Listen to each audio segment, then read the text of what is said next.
আজি পকৰাগ্ৰাম মানত মাদ্ৰাছাৰ 13তম বাৰ্ষিক অধিৱেশন উপলক্ষে আৰু দ্বিতীয়তম বখাৰী খতম উৎসৱ উপলক্ষে আমাৰ বখাৰী খতম পাঠ কৰিব হজৰত মুফতি ছবি আক্তাৰ শেখদুল হাদিছ হজাইৰ পৰা আহিব আৰু আমাৰ বিশিষ্ট অতিথি হিচাপে আহিব মৌলানা হাফিজ কাৰী আবুল ফাৰাহ আমাৰ দৰং জিলাৰ পৰা আহিব আৰু মুখ্য বক্তা হিচাপে ইয়াত ভাষণ প্ৰদান কৰিব আনোৱাৰ মৌলানা চাহাব আমাৰ হাজাৰীপাৰাৰ পৰা।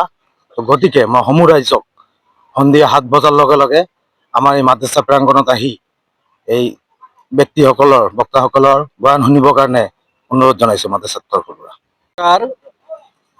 আজি ফকিৰগ্ৰাম জামিয়া উম্মে হাবিবা ফকিৰগ্ৰাম বানাত মাদ্ৰাসাৰ ৩য় বাৰ্ষিক বুখাৰি খতমৰ দোয়া তথা 13তম বাৰ্ষিক অধিবেশনেৰ দিন। আজিৰ এই দিনত আমি 13খন পতাকা উত্তোলন কৰি আমাৰ ভাৰতৰ ৰাষ্ট্ৰীয় সংগীত আমি একেলগে সমবেতভাৱে পাঠ কৰিলোঁ, বৃক্ষৰোপণ কৰা হ'ল। ইয়াৰ পিছত আমাৰ যিবিলাক কাৰ্যসূচী আছে দিনৰ, এই কাৰ্যসূচীবিলাক পালন কৰি গৈ আজি সন্ধিয়া 7 বজাত বুখাৰী খতমৰ দোৱা হ'ব। তাৰপিছত 9 বজাৰ পৰা মুকলি সভা হ'ব। মই আশা কৰিছোঁ আমাৰ এই অনুষ্ঠানখনৰ এই বাৰ্ষিক অধিৱেশনৰ জৰিয়া কৰি গোটেই অসম তথা গোটেই ভাৰতবৰ্ষ গোটেই পৃথিৱীতে এটা বাৰ্তা যাব যে শৈক্ষিক পৰিৱেশ কেনেকুৱা হ'ব লাগে। জামিয়া উম্মে হাবিবা বাগেৰনাথ মাদ্ৰাসাৰ ছাত্ৰীসকলে যে শৈক্ষিক আমাৰ শিক্ষকসকলে যে শৈক্ষিক পৰিৱেশৰ সৃষ্টি কৰিছে, এই পৰিৱেশ যাতে আমি গোটেই ভাৰততে উদাহৰণস্বৰূপ দাঙি ধৰিব পাৰোঁ।